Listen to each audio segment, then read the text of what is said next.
जय हिंद बच्चों, आशा करता हूँ आपसे बढ़िया होंगे। आपकी तैयारी बेहतरीन चल रही हो, शानदार। तो आपके फाइनल बोर्ड्स के लिए हम प्रिपरेशन कर रहे हैं। इसमें हम 10th क्लास के 10th CBSE बोर्ड्स, HBSE जो भी आपका बोर्ड है उसके लिए न्यूमेरिकल प्रैक्टिस कर रहे हैं। जितने भी आपके जिस भी टाइप के क्वेश्चंस आपके बन सकते हैं, मोस्ट ऑफ द क्वेश्चंस हम कर लेंगे। 40-50 क्वेश्चंस अराउंड एक चैप्टर के हो जाएंगे, ठीक है। सो इसी सीरीज में कल आपके जो इंस्टाग्राम पे क्वेश्चन डाला था, जो आपने सोल्व किया है, तो उसी के आंसर्स हैं जो हम आज डिस्कस करेंगे। चलो, moving to the question, we have 10.35.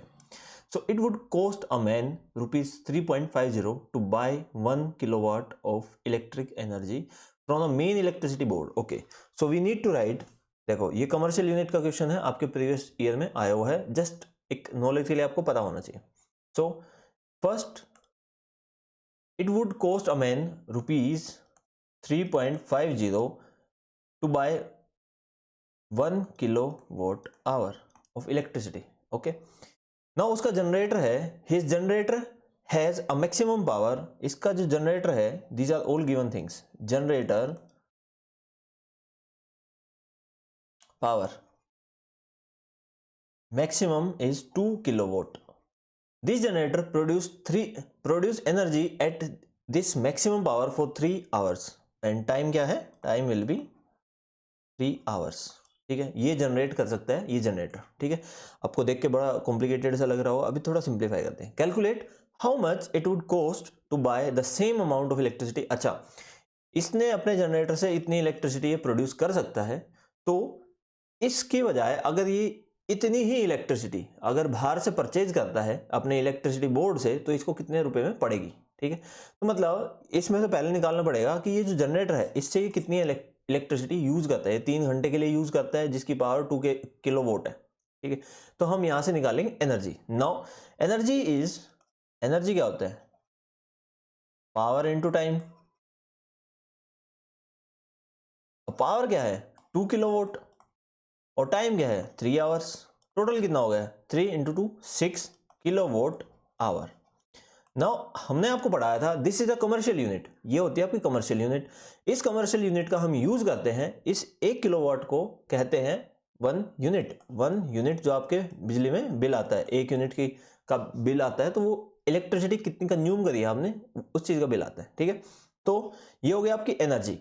Now इतनी एनर्जी के लिए कितना बिल आएगा। सो 1 किलोवाट आवर के लिए आपका रुपीज 3.50 लगते हैं। 6 किलोवाट आवर के लिए आपका लगेगा 6 इंटू 3.50। ठीक है, ये आ जाएगा इन रुपीज। ठीक है, ये कितना हो जाएगा,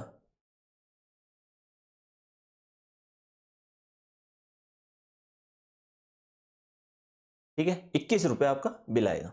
2100 नहीं है, 21 रुपए। ठीक है, ये तो हो गया आपका एक दिन का बिल। अगर इसमें मंथली चार्जेस निकालने हैं फॉर 1 मंथ, कैसे निकालेंगे। ये आपका एक दिन का है, इसको 30 से मल्टीप्लाई कर देंगे तो एक महीने का आ जाएगा। सो 21 गुना में 30 विल बी इक्वल्स टू ₹360। ये आपका मंथली इतना बिल आएगा अगर वो इंसान जनरेटर से बिजली ना बना के बाहर से बिजली बोर्ड से इलेक्ट्रिसिटी ले, तो he will get the bill of ₹630। I think आपको समझ आ गया हो। नेक्स्ट क्वेश्चन पार्ट 2, वी हैव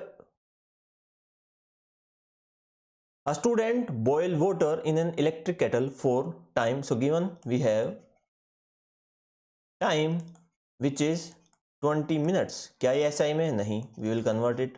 1 मिनट में 60 second, you will get done. Now using the same supply he want to reduce the boiling time of the water. अगर voltage same रखें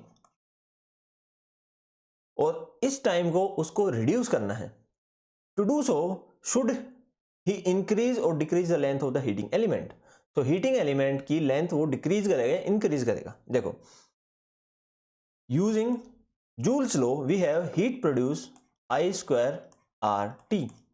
अब देखो, टाइम को कम करना है, सो I करंट, यहां पे अगर आप R की प्रोपोर्शनलिटी देखो, so R is proportional to 1/T। You can say, अगर देखो प्रैक्टिकली सोचो, अगर आप रेजिस्टेंस इंक्रीज कर देते हो तो हीट ज्यादा प्रोड्यूस होगी, क्योंकि उसमें ज्यादा कोलिजन होंगे, it will produce more heat.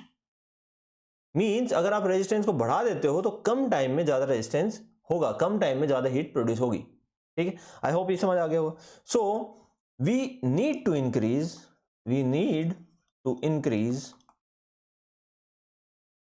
Resistance को इंक्रीज करेंगे। अब रेजिस्टेंस को कैसे इंक्रीज करेंगे? R is equals to rho L by A होता है आपका। ठीक है, material same, area of cross section में कोई उन्होंने कहा नहीं कि चेंज करना है। The only factor we have is length. Length अगर आपकी इंक्रीज होती है तो रेजिस्टेंस आपका इंक्रीज होगा, लेंथ अगर डिक्रीज होती है रेजिस्टेंस डिक्रीज होगा। हमें क्या करना था? Increase. So we will increase the length so that heat produced will be more. I hope आपके समझ आ गया होगा। कोई डाउट हो कमेंट सेक्शन में पूछो, और इसके लिए एक वीडियो ऊपर टैग कर दूंगा जिसमें इसकी कंप्लीट थ्योरी है, पूरी प्लेलिस्ट टैग कर दूंगा जिसमें आपकी इलेक्ट्रिसिटी वाली कंप्लीट थ्योरी है, उसमें जाके आप जूल्स लॉ ऑफ हीटिंग वाला वीडियो देख सकते हैं। ठीक है, okay, now moving next we have, you are given 3 identical 10 ohm resistance. तो 3 आपके identical given R1 R2 R3 equals to R which will be equals to 10 ohm. 3 resistance है, तीनों का सेम रेजिस्टेंस है, so we will consider R which will be equals to 10 ohm जो कि given है। Voltage given है V equals to 12 volt. Draw a circuit diagram to show how the resistance can be connected with 12 volt cell so that the total heat produced in the circuit is minimum. Total heat produced minimum कैसे होगी? देखो, हम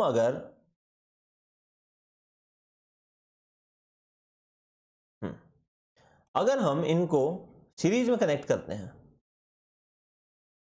ठीक, और एक हम इनको parallel में कनेक्ट करते हैं,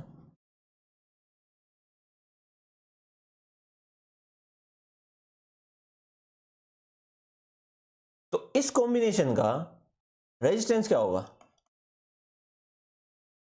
इसका इक्विवेलेंट हो जाएगा 30 ओम और इसका इक्विवेलेंट हो जाएगा 10 10 10, यू विल गेट 10/3 ओम्स। ये होगा दोनों का रेजिस्टेंस। अब क्योंकि हमें पता है Joule's law of heating we have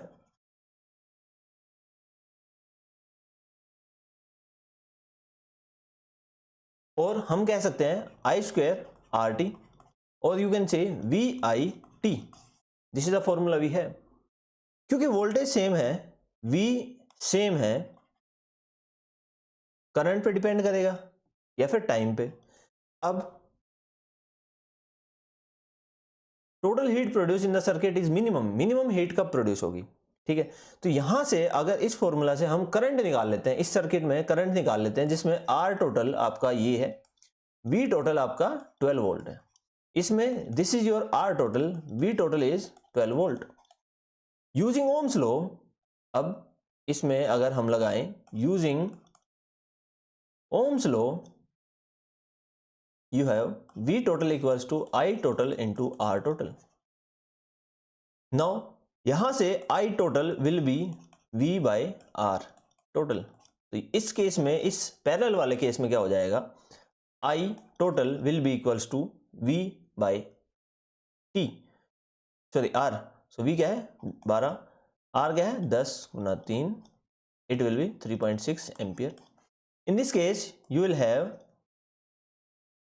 V 12, R 30, this is current, जो कि हो जाएगा 12/30। इसको सोल्व कर लो,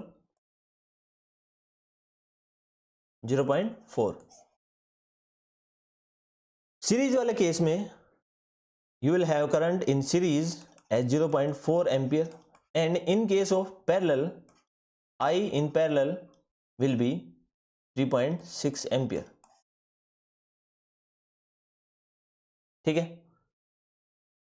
आशा करता हूं आपको इतना समझ आ गया हो। अब हमें ये फॉर्मूला लगाना है, we will use H will be equals to VIT। So H will be equals to voltage, current, series का लिखते हैं पहले 0.4 इंटू टाइम। ठीक है, in case of parallel you will have 12 resistance, sorry current 3.6 into T। यहाँ से आप देख पा रहे हो कि पैरेलल के केस में आप हीट प्रोडक्शन ज़्यादा कर सकते हो अगर तीनों को पैरेलल में कनेक्ट करते हो तो। ठीक है, आई होप आपको ये समझ आ गया होगा, इसको कैसे करना है ये समझ आ गया होगा। चलो मिलते हैं next video lecture, till then take care, bye.